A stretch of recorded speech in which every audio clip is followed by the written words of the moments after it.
Muy buenos días, buenas tardes, buenas noches, en donde quiera que estés, a la hora que te encuentres. Estamos ya listos con la tercera parte de lo que es Juan 13, por eso el capítulo se llama Juan 13c, que es la última parte de este capítulo 13 del Evangelio de Juan, de la serie Legado de Jesucristo. Hemos estado trabajando en esto.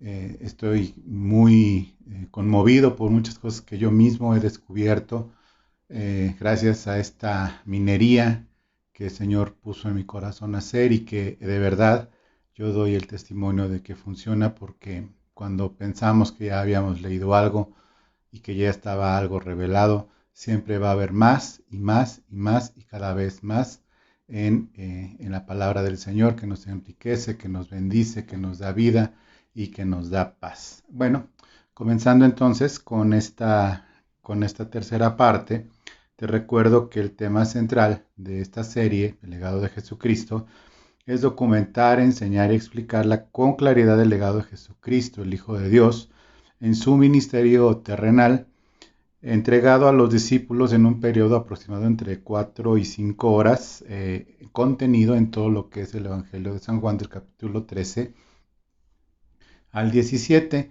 eventos que son muy pocas cosas las que se repiten en otros evangelios, los otros tres evangelios, y que es muy importante que para nosotros como iglesia lo tengamos ahora más que nunca, no solo entendido, sino vivido y disfrutado y que llega a las entrañas de cada uno de nosotros.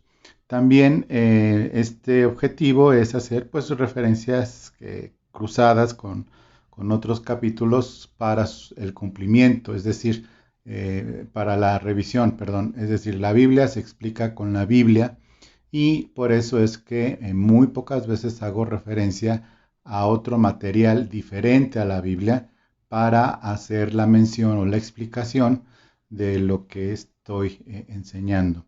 Y por último, pues enseñar a la aplicación en nuestro tiempo de la vida cotidiana, en la vida cotidiana de cada uno de nosotros, de estos principios gloriosos y de esta herencia que la tenemos a la mano, al alcance de nuestra boca, porque con el corazón se cree para justicia, pero con la boca se confiesa para salvación. Entonces, bueno, voy a leer el capítulo Juan 13, 31 al 38, que es que en este caso, como dije, vamos a estudiar. Vamos a estudiar entonces, voy a leer, dice en el versículo 31, si me gustas acompañar con tu Biblia, dice: entonces, cuando hubo salido Judas, se refiere que se internó en la noche al haber, todo lo que habíamos la vez pasada, al haber salido Judas, ahora es glorificado el Hijo del Hombre y Dios es glorificado en él. Si Dios es glorificado en él, también Dios le glorificará en sí mismo y enseguida le glorificará. Hijitos, aún estaré con vosotros un poco tiempo, me buscaréis, pero como dije a los judíos, así os digo a vosotros ahora: a donde yo voy, vosotros no podéis ir. Versículo 34, un nuevo mandamiento os doy, que os améis unos a otros como yo os he amado, que también os améis unos a otros. En esto conocerán que sois mis discípulos si tuvierais amor los unos con los otros. Le dijo Simón Pedro: Señor, ¿a dónde vas? Jesús le respondió: a donde yo voy, no me puedes seguir ahora, mas me seguirás después. Le dijo Pedro: Señor, ¿por qué no te puedo seguir ahora? Mi vida pondré por ti. Jesús le respondió: tu vida pondrás por mí. De cierto te digo, no cantará el gallo sin que me hayas negado 3 veces. Muy bien. Esta parte la vamos a dividir en dos segmentos, a su vez, que es, por un lado, el legado más grande que el Señor nos ha dejado, que es la parte de este mandamiento, nuevo mandamiento de amarnos unos a otros como Dios, como Él nos amó. Y lo que se conoce tradicionalmente como la negación de Pedro. Entonces, eh, detrás del capítulo, haciendo una liga, un vínculo entre lo anterior, ya se leyó, y lo que viene, dice que, bueno, te recordarás que en el segmento B de y A, estudiamos que al enseñar la principal norma a seguir, dando Jesús el ejemplo, el Señor de servirle, de servirnos y aceptando ser servidores de todos, a su vez al lavarle, al enseñarnos de lavarnos los pies unos a otros, Él dejó este ejemplo. También al demostrar que Jesús era completamente humano, perfecto, santo, y al mismo tiempo su autoridad sobre Satanás y el mal, proceder del humano, de la naturaleza caída, permitiendo a Judas su traición. El Señor, nuestro buen Señor, ahora junto con el sello del nuevo pacto con Israel y sus representantes, los discípulos, en la cena del Señor introduce la ley para ambas partes, para que ambas partes la cumplan en un nuevo mandamiento, un nuevo régimen, una nueva creación, desde la oscuridad de esa noche tan terrible. Me voy a explicar un poco más. Dada la enseñanza de versículos anteriores, dejando el ejemplo, a enseñar cómo se debe de servir, porque el Hijo del Hombre vino a servir y no a ser servido, pone un sello final glorioso con su propio ejemplo y que él permite que Judas lleve a cabo su propósito que estaba escrito, profetizado, incluso como lo vimos. Ahora lo que Jesús es, lo que procede en el mismo tiempo, segundos después que sale Judas, Jesús empieza a hablar y a decir cosas acerca de que ahora el Padre es glorificado y que el Hijo será glorificado en él y viceversa.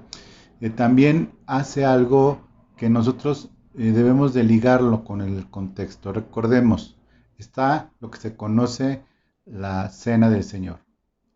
Es una cuestión de pacto, pero en este pacto, del nuevo pacto, debe de estar entre ambas partes, tanto por parte de Dios como por parte de los humanos. Y ambas partes sellan el pacto, como lo vamos a estudiar, y vemos que Jesús en esta ocasión está como representante tanto de los humanos, con la única condición que se pedía, que fuera sin pecado, una persona perfectamente humana, sin pecado, en santidad y que no hubiera nacido con naturaleza pecadora, para representar ahora los humanos, para que pudieran retomar o no solo ser regresados al estado en el que estaba Adán y Eva antes de pecar, sino que también recibir más, que era el ser hecho hijo de Dios.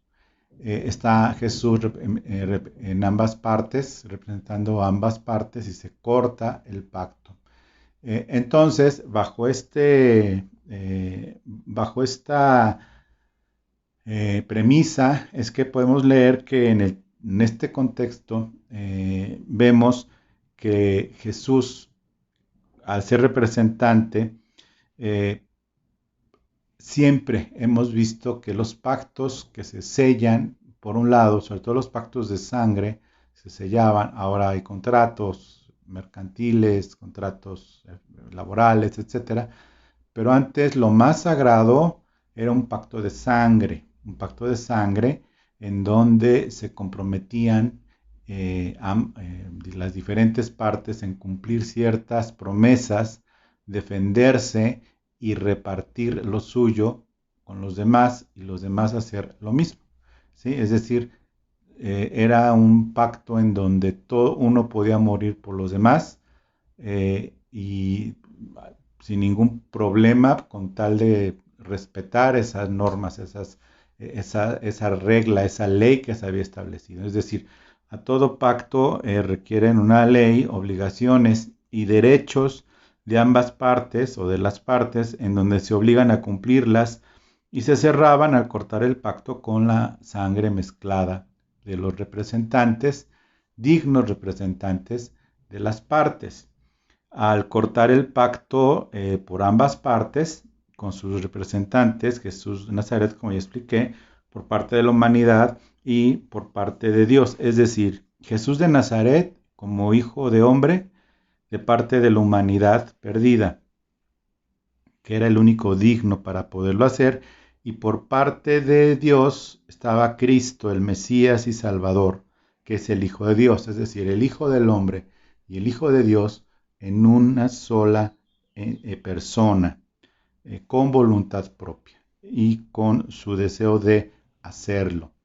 Que era el Cordero Pascual para perfecto y sin defectos, y que debería de ofrecerse en sacrificio. Dentro de todo esto, toda esta gloria, siendo testigos muy pocas personas, solamente los 10, los 11 discípulos que quedaban, más Jesús, 12 personas, porque Judas ya se había ido. Esto fue lo más glorioso que ha pasado para la humanidad. Es que se sella ese pacto en esos momentos. Y por eso, y vamos a leer, Jesús dice las palabras que dice que no vienen registradas en otras partes. Y esto se debe a que por esta es la razón, y por eso lo explico, algo que no está literalmente escrito, pero sí hace una referencia, que es lo que dice Jesús en el versículo 31. Ahora es glorificado el Hijo del Hombre, y Dios es glorificado en él, es decir, en su persona. Es Dios glorificado y es glorificado el Hijo del Hombre en una visión posterior del oprobio de la cruz, como lo veíamos en otro capítulo, en el otro segmento. Ahora es glorificado. ¿Por qué dijo estas palabras? Así como si Dios es glorificado en él, Dios también le glorificará en sí mismo y enseguida le glorificará. O sea, Dios también le glorificará en sí mismo y enseguida le glorificará. Y esto es una referencia clara que es glorificado por la paga del pecado, pero es glorificado enseguida al levantarlo de entre los muertos, glorificando al Hijo que resucitó de entre los muertos porque no era pecador, era inocente y dio su vida en rescate de muchos de nosotros. Y por eso en eso es glorificado al ser levantado. Y después dice Jesús: hijitos, aún estaré con vosotros un poco, me buscaréis, pero como dije a los judíos, así os digo ahora, a donde voy, vosotros no podéis ir. ¿Sí? Y en ese no podéis ir significa evidentemente ir a la muerte, a la crucifixión, pero posteriormente resucitar y después estar en la presencia del Padre. Pero dice, como le había dicho a los judíos, a donde yo voy vosotros no podéis ir. ¿Ok? Luego viene el tema de un nuevo mandamiento, que ahorita vamos a entrar en este detalle, porque este nuevo mandamiento es lo que explicaba. Al cortar el pacto debe de haber una ley que rija todo. Y esa ley que rige todo es un mandamiento. Es decir, corta el pacto Jesús. En esta copa está representada mi sangre, y en este pan es mi cuerpo, su cuerpo y su sangre. Corta el pacto entre la humanidad caída con la perfección y santidad de Cristo, Jesucristo, el Hijo del Hombre, Jesús de Nazaret, ¿sí? Y también por parte de Dios como representante de Dios, como el Hijo de Dios, como lo decía, y dice estas palabras entonces que el mandamiento que rige este pacto es precisamente el que nos amemos unos a otros, pero ahora como Él los había amado a los discípulos, es decir, bajo un nuevo régimen, bajo un nuevo pacto en su sangre, no a la manera que a nosotros se nos ocurra o a la manera que a alguien se le ocurra servir a Cristo. Es solamente válido servir a Cristo bajo este régimen que Él mismo estableció y que nos adherió gracias a su misericordia mientras Israel está detenido en un plan profético, que os améis unos a otros, Y dice, en esto conocerán que son mis discípulos que están bajo pacto, si tuvierais amor los unos con los otros. Es decir, el único sello que caracteriza a la iglesia no es la teología, no es el conocimiento, aunque por falta de conocimiento del pueblo de Dios se puede perder. Son muy importantes, todas estas son columnas, pero en lo que distingue a las personas unas de otras, es el amor entre ellos. Es lo que distingue y lo que le está diciendo Jesús. Simón Pedro le dice, ¿a dónde vas?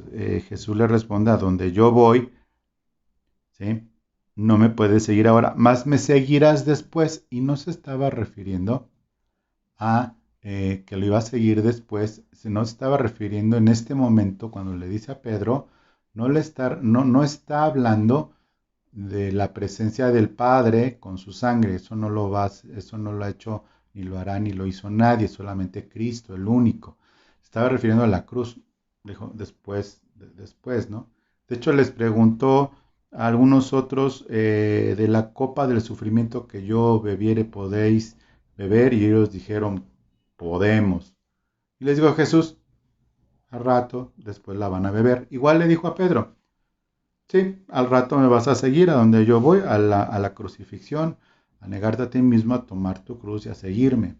Y de hecho Pedro, dice la tradición cristiana, que fue crucificado, pero que Pedro no se sintió digno de ser crucificado, igual que Jesús. Por eso está la leyenda, no hay forma de rectificarlo, con un historiador que diga con precisión evento, fecha, lugar y demás, que fue crucificado de cabeza. Eh, Mi vida pondré por ti. Le dijo, Señor, ¿por qué no te puedo seguir ahora? Si mi vida pondré por ti. Y le respondió Jesús, tu vida pondrás por mí. De cierto, te digo que no cantará el gallo sin que haya cantado 3 veces. Bueno, en todo este contexto, vamos a empezar a ver, ya vimos en el contexto general, vimos a Jesús, lo que está pasando. ¿Y qué está pasando por la mente de Pedro? Los discípulos acaban de escuchar, voy y vengo, no pueden ir, pero un nuevo mandamiento les doy, que se amen unos a otros como yo los he amado.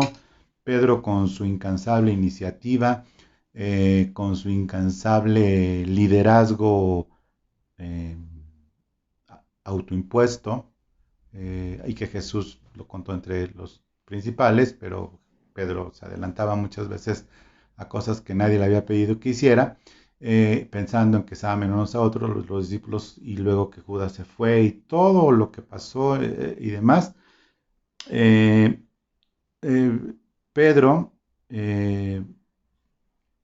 salió a relucir nuevamente el Pedro impulsivo. Por un lado, Pedro pues no estaba equivocado al pensar que podía seguir a Jesús, porque sabía que iba a la muerte.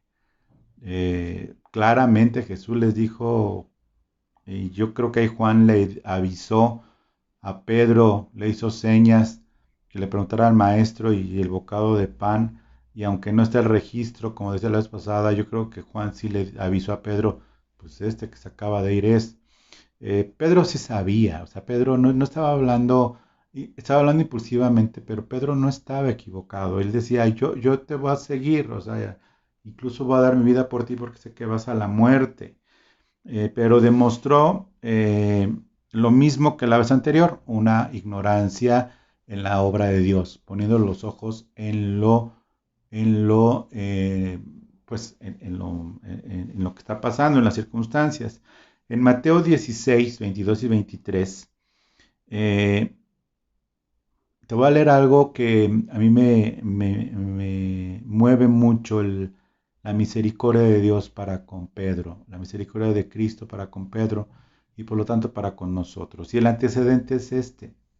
Ya le había dicho esto Jesús a Pedro un poco antes de estas horas.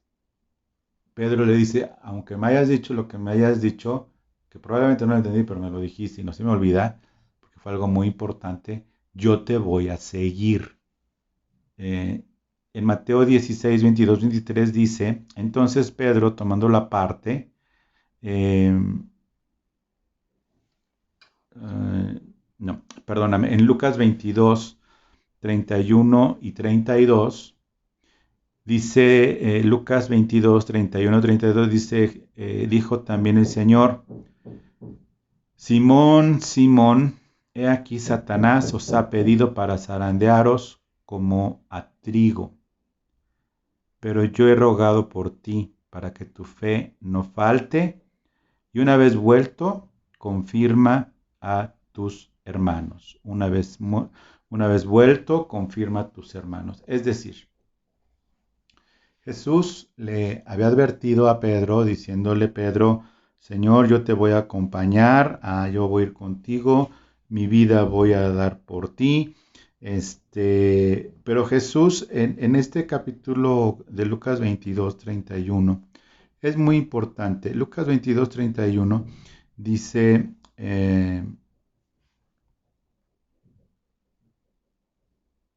Pedro en el 33, dice, Señor, él le dijo, Señor, estoy dispuesto a ir contigo no solo a la cárcel, sino también a la muerte. Y le dijo, Pedro, te digo que el gallo no cantará hoy antes que tú niegues 3 veces que me conoces. Todo esto sucede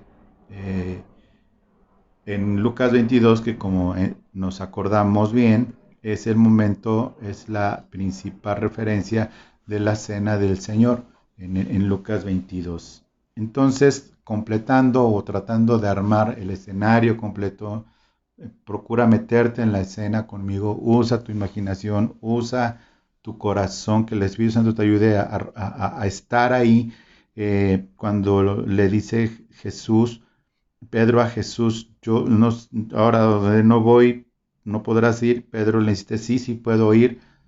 Pero antes, algo que no dice Juan en el Evangelio de Juan, pero lo dice y que fue en el mismo momento, es que Satanás lo había pedido a Pedro para zarandearlo y que por eso esa zarandeada, en realidad, más que una negación de Pedro, que lo fue, tal cual, pues una zarandeada de Satanás a Pedro, que pidió permiso a Satanás para darle su zarandeada y que le prometió Jesús, yo he rogado que tu fe no falte, tu fe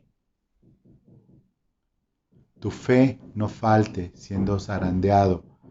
Ya no digamos para que tu buen humor no falte o para que tu sonrisa no se pierda o para que tu energía no deje de brillar. Dijo, para que tu fe no falte.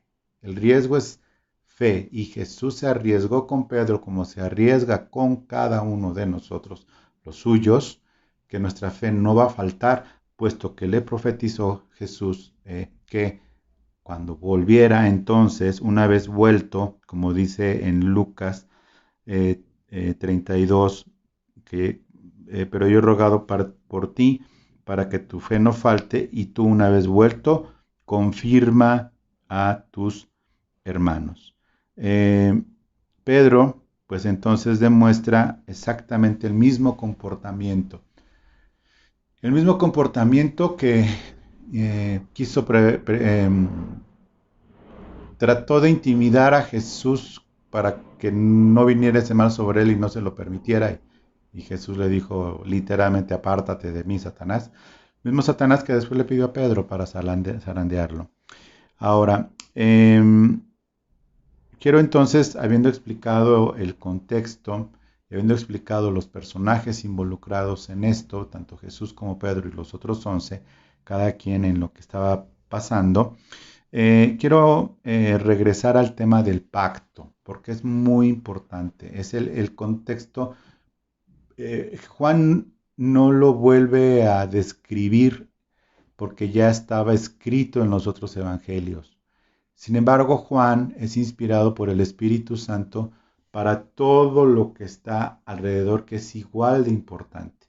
Y lo más importante en Juan 13, sí es el lavado de pies, sí es la traición de Judas, sí también es lo de Pedro, pero es lo importante de Juan 13, más que todo esto glorioso, es que se está sellando el pacto, y por eso en los versículos menos entendidos de Juan 13, de que ahora el Hijo del Hombre es glorificado y Dios es glorificado en él, esas simples palabras, al haber levantado la copa del pacto, a veces son las que se nos pasa de frente, y por eso quiero nuevamente enfatizar en que la palabra en la etimología de la palabra pacto, lo que ya lo hemos hablado en algunas cenas del Señor, que en algún momento volveremos a tener. Yo solamente, pues,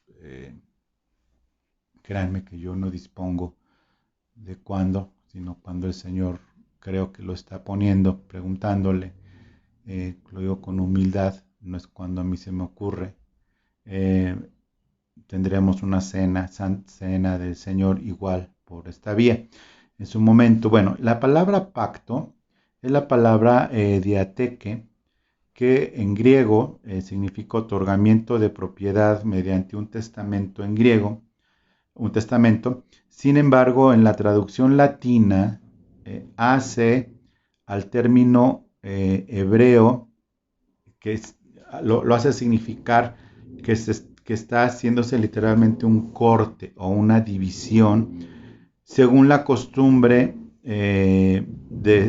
sacrificial relacionada con la celebración de un pacto. Ya hemos explicado esto rápidamente, o sea, cuando se sellaba un pacto de sangre, los jefes de las tribus o de los pueblos o representantes de ellos, generalmente era gente más joven, se cortaba uno la mano, el otro también, o bien se hacían cortes en las muñecas, se frotaban uno del otro, se mezclaba la sangre y dejaban caer la sangre sobre una copa, ¿sí? O bien se exprimía en la mano y caía la sangre sobre esta copa y se mezclaba con vino o con alguna otra bebida, dado que lo grueso de la sangre es difícil digerirla. Entonces, pues se la tomaban y se sellaba el pacto y se intercambiaban regalos, se intercambiaban objetos simbólicos. Uno le entregaba una espada muy simbólica del jefe al otro, y el otro viceversa algo, o se hacían los matrimonios de este tipo para juntar a las tribus y ser una misma raza, ser una sola, crear una nueva estirpe, crear una nueva raza entre dos diferentes pueblos, que de dos se hacía uno, es decir, los matrimonios y demás. Todo eso significaba el pacto, que fue justamente esta palabra que lo que está sucediendo en estas circunstancias específicas de Juan 13. ¿Cómo fue el pacto que selló Abraham con Dios en Génesis 15? Ahí lo anotas, por favor, no lo puedo leer por cuestión de tiempo. Génesis 15, del 6 al 10 y versículos 17 al 18 de Génesis 15, donde Abraham hace este pacto de sangre, tal cual lo estoy diciendo. Bueno, el orden de los eventos, pues ya vimos que podemos tomar unos de otros, y hay algo que se llama Armonía de los Evangelios, que la estudiamos en el PEM o Instituto Bíblico. Te di una copia de la Armonía de los Evangelios. Si no, a quienes no han oído de esto antes, busquen Armonía de los Evangelios, donde va narrando, basado en los 4 evangelios, todos los eventos que se fueron dando uno tras otro. Entonces el orden no tenía que ser alterado de acuerdo con la Pascua. Entonces el orden de los eventos, siguiéndolo así, fue precisamente lo que acabo de ya comentar. Era necesario que fuera antes de la Pascua, viene el lavado de pies, viene la preparación del cordero pascual para el sacrificio, y esto tenía que ser antes, la preparación del cordero pascual, y la cena del Señor es precisamente esa preparación en donde simbólicamente el cordero pascual ya fue derramada su sangre en el momento en el que se dice esta copa representa un nuevo pacto. En ese simbólicamente para Dios está hecho, solo faltaba la ejecución física de esto, para que una vez hecho el evento de sellar un nuevo pacto, está el nuevo mandamiento, que es amarnos unos a otros, y después tendría que ver el intercambio de regalos o las herencias. El intercambio de regalos fue la promesa de Jesús diciendo que recibirían la promesa del Padre. ¿Cuál promesa? ¿De por qué se refiere al Espíritu Santo en otro lugar? Y recibirán la promesa del Padre. La promesa del Padre, obviamente hasta ahorita la entendemos los que estudiamos, pero leemos, ay, la promesa del Padre. ¿Promesa de qué o por qué? ¿Cuándo lo prometió? Al sellar el nuevo pacto.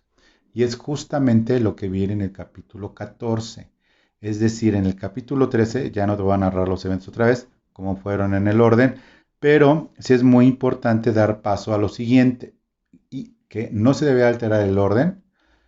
Tendría que ser todo esto ahí en ese cuarto donde estaban, y después físicamente ya ejecutarlo, lo que fue la crucifixión, pero Jesús desde mucho antes dijo que iba a enviar la promesa de qué, la promesa del nuevo pacto, la herencia, que era el Espíritu Santo. Por eso el Espíritu Santo en nosotros es parte del pacto y es la promesa, es lo entregado por parte de Dios Padre, ahora entregado a todo el pueblo nuevo que creo en la sangre de Cristo, en la sangre de su Hijo, que es esa herencia, el Espíritu Santo dado a nosotros. Este es el legado más, esto es lo más importante del legado de Cristo, el Espíritu Santo en nosotros los humanos.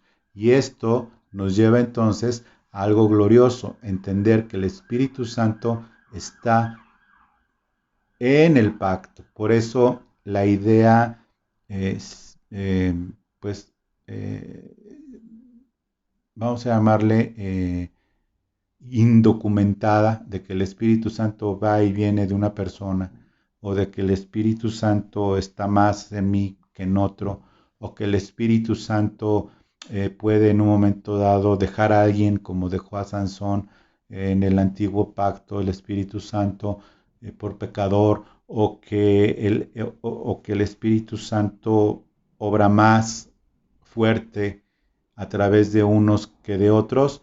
No es así. No es así. El Espíritu Santo ha sido dado como promesa y al nacer de nuevo recibimos al Espíritu Santo, como lo vamos a ver. ¿Ok? Entonces, ¿cuál es ya la doctrina principal? Pues está con todo lo que he dicho, eh, fácil, fácil de entender. Espero que no se te haga enredado ni complicado. Y sí, pues vuelve a escuchar la clase, pero trate de son demasiadas cosas, demasiados puntos importantes. Esto yo creo que se debe de comer pues despacio, pero tenemos que seguir cavando, ¿no? Por eso somos mineros bíblicos. La doctrina principal es que en el nuevo régimen de la restauración y la renovación, como lo vimos en el capítulo pasado, en la clase pasada, basados en el nuevo pacto, superan y por mucho al régimen de la ley. Y esto está respaldado porque el mismo Jesús lo dijo. Y lo dijo de la siguiente forma. Te voy a leer las citas, no completas, pero en Mateo 5:21, Mateo 5:27, Mateo 5:32, Mateo 5:38 y Mateo 5:43, dice lo siguiente: oísteis que fue dicho a los antiguos, no matarás, y luego Jesús empieza a decir, pero lo importante es, oísteis que fue dicho, pero yo les digo, un nuevo régimen, no una nueva ley, un nuevo régimen en el Espíritu, con un solo mandamiento: amarnos a unos a otros como Él nos ama. En el versículo 38, versículo 27, oísteis que fue dicho, no cometerás adulterio, pero yo les digo que tal y tal y tal. Versículo 32, 32. Versículo 38, oísteis que fue dicho, ojo por ojo y diente por diente. Oísteis que fue, versículo 43, oísteis que fue dicho, amarás a tu prójimo y aborrecerás a tu enemigo, pero yo les digo que, es decir, Jesús durante toda su enseñanza Siempre estuvo pensando en su mente y en su corazón y por eso anhelaba tener esta Pascua con los discípulos en donde podría decir, ahora sí, puesto lo propio delante de él, no negó, sino que siguió, obedeció hasta la muerte, superando la aflicción de lo que venía, porque vio a su generación, vio a su pueblo, te vio a ti, sí, te vio a ti que eres nacido de nuevo, me vio a mí. Y por eso Jesús empieza desde Mateo 5, oíste que fue dicho, y yo les digo que, y todo el mundo se preguntaba, pero ¿por qué dice que fue dicho? Entonces la ley no la estaba obedeciendo, la obedeció perfectamente, y por eso era el único digno de poder decir las cosas y poderlas decir, porque él traía este nuevo régimen que era necesario iniciarlo como un eh, eh, cumplir con toda justicia por parte de Dios, por parte de Cristo para con Dios y para con los hombres. Un paréntesis, no te hagas bolas, pero tenía que empezar exactamente como empezó, con un bautismo en agua por parte de Juan, que lo bautizó Juan, y Juan le dijo, yo debería ser bautizado por ti, y Jesús le dijo, hazlo, deja que para que se cumpla toda justicia hasta que se cumpla toda justicia hasta la cena del Señor y toda justicia en lo que fue la resurrección y toda justicia en lo que fue el presentar la sangre, su sangre delante del Dios eterno. Es por eso que Juan 13, 34, 35 es algo más que un mandamiento, bueno, no es algo más, es un mandamiento, porque Jesús mismo lo dice. Pero la razón del mandamiento es que sustituye a la ley y los profetas y hace algo mucho mayor, que es darnos la herencia del Espíritu al sellar este pacto. Y dice, un mandamiento nuevo os doy, que os améis unos a otros, pero como yo os he amado, y como nos ha amado en toda justicia. ¿Cómo nos ama Cristo? En toda justicia. Y nosotros nos debemos de amar en toda justicia, en la justicia de Dios, en la justicia divina. Y esto le da explicación a Mateo 5, 6 y 7. Le da explicación a que por qué si le dices tonto a un hermano, eres digno del infierno. ¿Por qué si la lujuria hace que alguien codicie a otra persona ya es adulterio? Nada más por el hecho de codiciar. ¿Por qué si envidias o codicias ya es digno también de castigo? ¿Por qué? Pues por la sencilla razón de que ahora en este nuevo régimen se cumple toda justicia y es en el amor de como Él nos ha amado y Cristo nos ha amado en toda justicia. Y así debemos amarnos a otros. Es decir, escúchame bien, amarnos unos a otros como Él nos amó es amarnos solamente y exclusivamente dentro del pacto. Por eso es tan importante y es el parteaguas de el entendimiento de que nosotros no somos cristianos porque nos congregamos. Nosotros no somos cristianos porque leemos la Biblia. Nosotros no somos cristianos por querernos mucho y ponernos cosas lindas en Facebook y decirnos que nos queremos. Y cuando ya se va uno, pues ya lo olvidamos.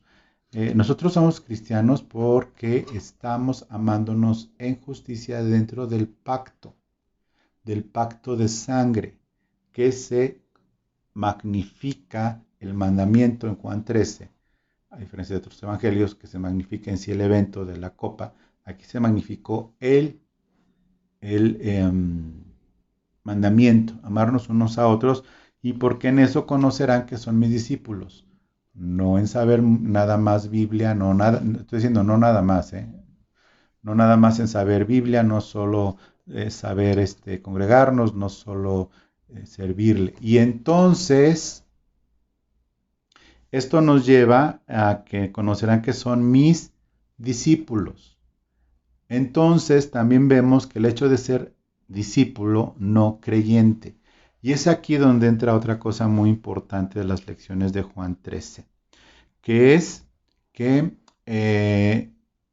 el chiste no es ser creyente, ni congregante, ni siquiera simpatizador o ser parte de un movimiento más grande que alguien y demás. Ya olvídate de todo el merengue, de que si las luces del auditorio, olvídate de todo eso. Es más simple, pero a la vez más austero. Es simplemente estar en la justicia de Cristo, amándonos unos a otros y siendo discípulo. Si quieres repetir conmigo, por favor, repeat after me, como era en la primaria. Lo importante es ser discípulo y amarnos unos a otros como Cristo nos amó. Lo importante, lo que nos hace cristianos, es que somos discípulos en el nuevo régimen del nuevo pacto y que nos amamos unos a otros. En Romanos 7:6, te lo voy a documentar, dice, pero ahora estáis libres de la ley por haber muerto para aquella que estábamos sujetos, de modo que sirvamos,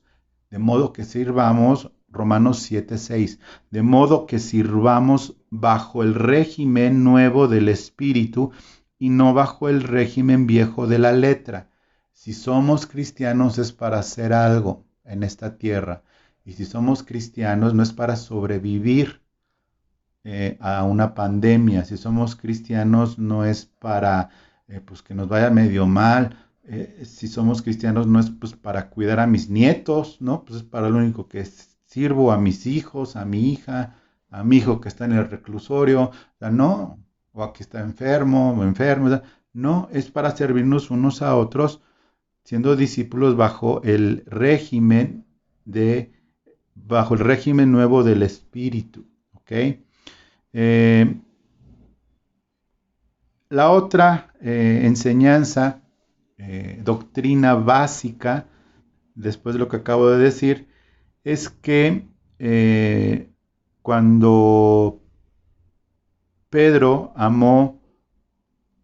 sí amó más a Jesús, pero lo amó más cuando por su perdón posterior de sus pecados, pero lo amó más por el perdón de su Señor y de su amigo, por el perdón de su amado amigo, de su amado Maestro. Nosotros disfrutamos mucho el perdón de pecados. Si no disfrutas el perdón de tus pecados, empiézalo a disfrutar porque es muy bueno. Pero Pedro disfrutó más el perdón de su amigo, de su Señor, de su Maestro.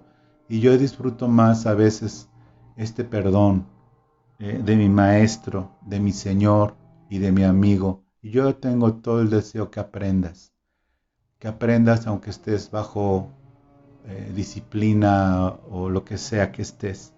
Dice en Juan 20, 21, 22, entonces Jesús les dijo otra vez, paz a vosotros, ya una vez resucitado, como envió el Padre, así también yo os envío. Pedro, junto con los demás, recibe la misión de ser enviados. Ahora, nuestro legado es esto, el ser enviados con la paz en él.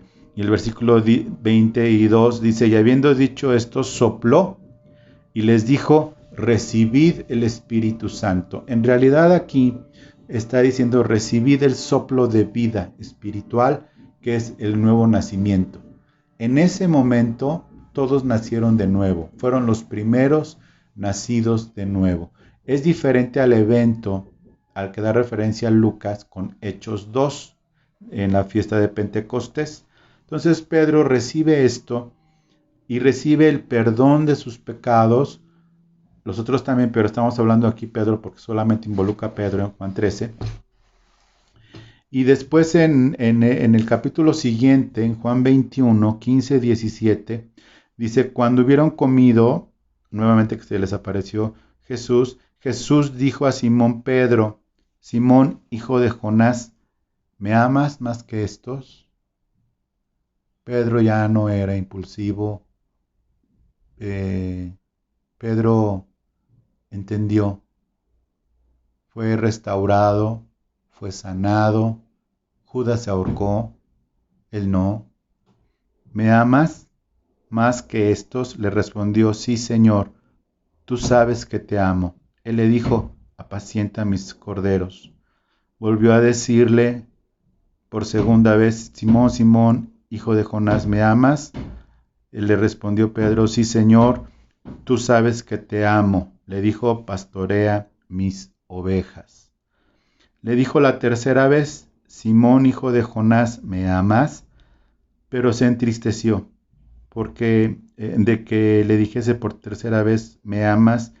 Y ya Pedro ya no dijo, sí, Señor, hasta la muerte. Ya no le dijo, sí, Señor, llévame contigo al cielo ahorita. No, le dijo, Señor, tú lo sabes todo. Tú sabes que te amo. Y Jesús le dijo, apacienta mis ovejas. Señor, tú sabes que te amo. Tú lo sabes todo. Bueno, ¿cómo aplicamos esto a nosotros? Pues es muy indicativo de Juan, en primera de Juan 2 del 8 al 11, en primera de Juan 2 del 8 al 11, es pues ahora sí que el régimen nuevo del Espíritu. Juan lo sigue describiendo para la iglesia en primera de Juan 2 del 8 al 11. Sin embargo, se escribe un mandamiento nuevo, que es verdadero en él y en vosotros, porque las tinieblas van pasando y la luz verdadera ya alumbra.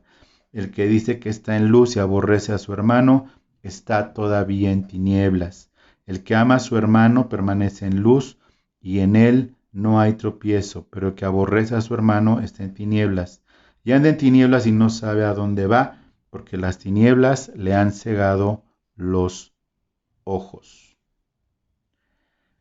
Juan, en su primera carta, describe que finalmente el que no está en este amor no está en luz y ni siquiera se le puede considerar alguien que está entendiendo lo que está haciendo porque está en total oscuridad. Como una aplicación personal, amar el amor de Dios a uno mismo, el amor de Dios a mis hermanos demuestra que yo estoy entendiendo el Evangelio. Estoy entendiendo el Evangelio cuando has aprendido a poner tu vida a disposición del Señor para con Él y que pueda Él, el Señor, glorificarse a través de ti al amarnos unos a otros y poder ser útil al Señor. Quiero terminar con un nuevo hallazgo que te pido que lo relaciones con lo que Jesús está diciendo en Juan 13, que ahora el Hijo de Hombre es glorificado y Dios es glorificado en él y que se le dará gloria al Padre y se le dará gloria también al Hijo.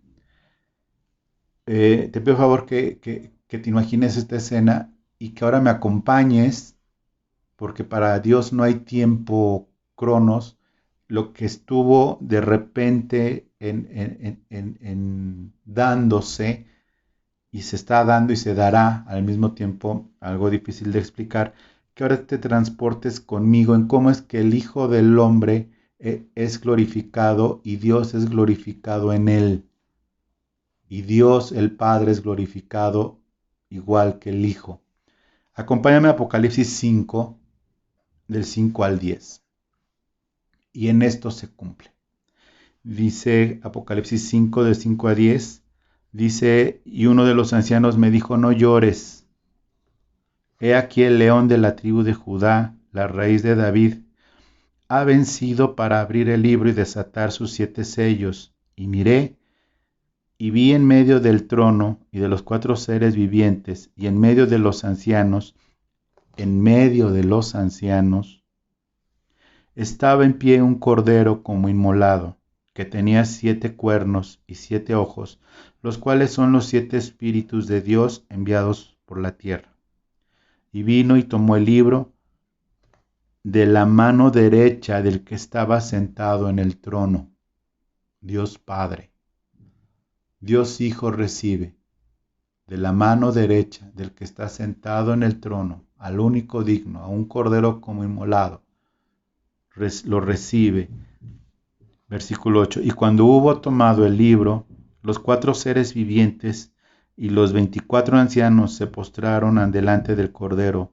Todos tenían arpas y copas de oro llenas de incienso, que son las oraciones de los santos. Esa que tú haces de las 11:45. Los domingos estás llenando esa copa junto con nosotros. Y cantaban un nuevo cántico, diciendo: digno eres de tomar el libro y de abrir sus sellos, porque tú fuiste inmolado y con tu sangre nos has redimido para Dios de todo linaje y lengua y pueblo y nación. Y nos has hecho para nuestro Dios reyes y sacerdotes, y reinaremos sobre la tierra. Estas palabras significan que el Señor, el Hijo del Hombre, fue glorificado.